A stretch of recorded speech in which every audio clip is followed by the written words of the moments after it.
মানবিক সমাজ গড়ার অঙ্গীকার নিয়ে শুভ উদ্বোধন হল খাইয়ার উত্তরপাড়া হজরত আইনুদ্দিন শাহ বাড়ি সমাজ কল্যাণ পরিষদ। কুমিল্লার দেবিদ্বার উপজেলার খাইয়ার উত্তরপাড়ায় মানবিক সমাজ গড়ার অঙ্গীকার নিয়ে প্রবাসীদের উদ্যোগে আলোচনা সভা ও দোয়ার মধ্য দিয়ে খাইয়ার হজরত আলাউদ্দিন শাহ বাড়ি সমাজ কল্যাণ পরিষদের শুভ উদ্বোধন ও আনুষ্ঠানিক কার্যক্রম শুরু হয়েছে।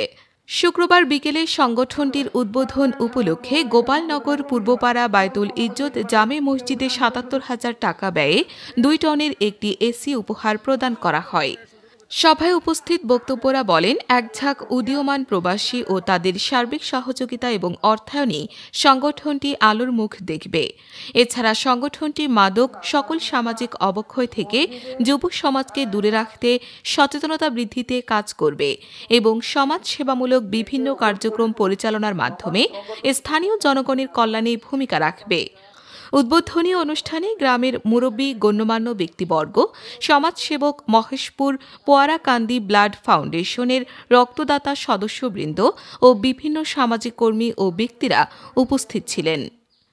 সংগঠনের নেতৃবৃন্দ আশাবাদ ব্যক্ত করেন, খাইয়ার উত্তরপাড়া হজরত আইনুদ্দিন শাহ বাড়ি সমাজ কল্যাণ পরিষদ ভবিষ্যতেও মানবিক ও সামাজিক উন্নয়নমূলক কাজে অগ্রণী ভূমিকা পালন করবে এবং এলাকার সার্বিক উন্নয়নে অবদান রাখবে।